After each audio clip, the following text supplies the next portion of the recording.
Well, it's £247. I just want the tuna. I'm gonna have to call my supervisor. I don't believe this. It was just...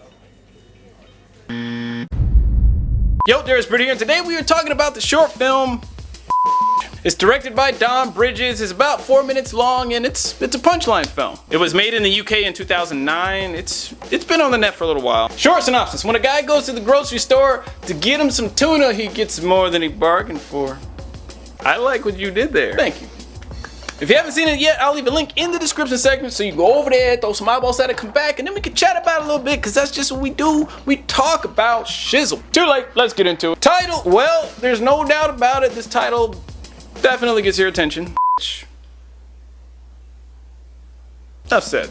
Plot structures. Well, this is a punchline film, so it has more of a setup payoff type structure. Setup: dude gets tuna at the stove, goes to pay when a strange lady in front of him starts talking to him. She shows him pictures of her Asian son, asks him to call her moms, he does, and then she leaves with the groceries. Punchline: when the dude goes up to pay for his single can of tuna, he realizes he has gotten stuck with the charges for all the older lady's groceries because everybody thinks that she's his mom's and she didn't pay. Well, there's a sucker born every day. This film is nice, short, and sweet. It's only like 4 minutes total, including credits. Most people can find that kind of time. So the premise is very simple. A guy entertains an older lady's loving mommy-like requests, and he gets scammed in the process. I'd say a big plus for this is it's very relatable. We all understand the urge to entertain our elders, even if we don't agree with what they're saying.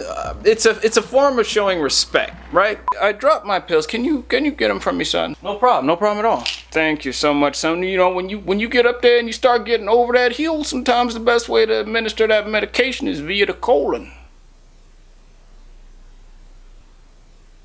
That means in the butt.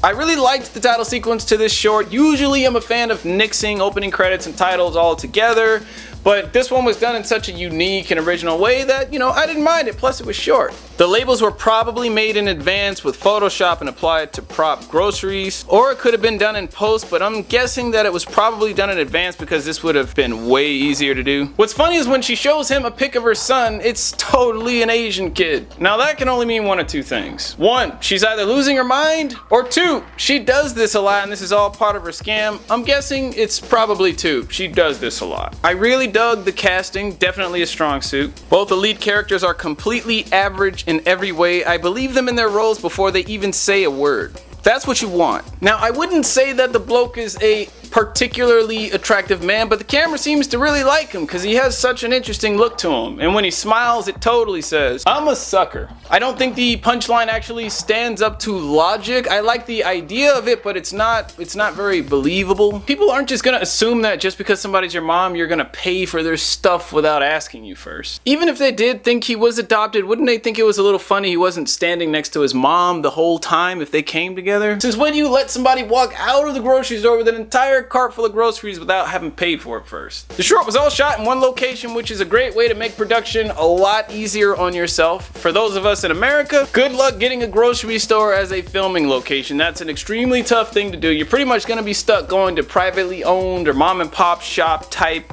grocery stores. Going to large chains like Safeway or Fry's are pretty much out of the question unless you've got some serious cash, or a family member or a really close friend of yours happens to be like a manager at that store who could slip you in after hours. I wouldn't be surprised if they use the same stable of like 6 or 7 extras to fill up the store. They just have them change clothes a number of times to make it seem like there are more people than they are, and then they just, you know, use them interchangeably. Everybody does it. We see this guy in the blue shirt as a store employee one moment, and then later on we see the same guy in different clothes as a customer. I guarantee you some of these extras were even probably crew members and production assistants. How about them thirds?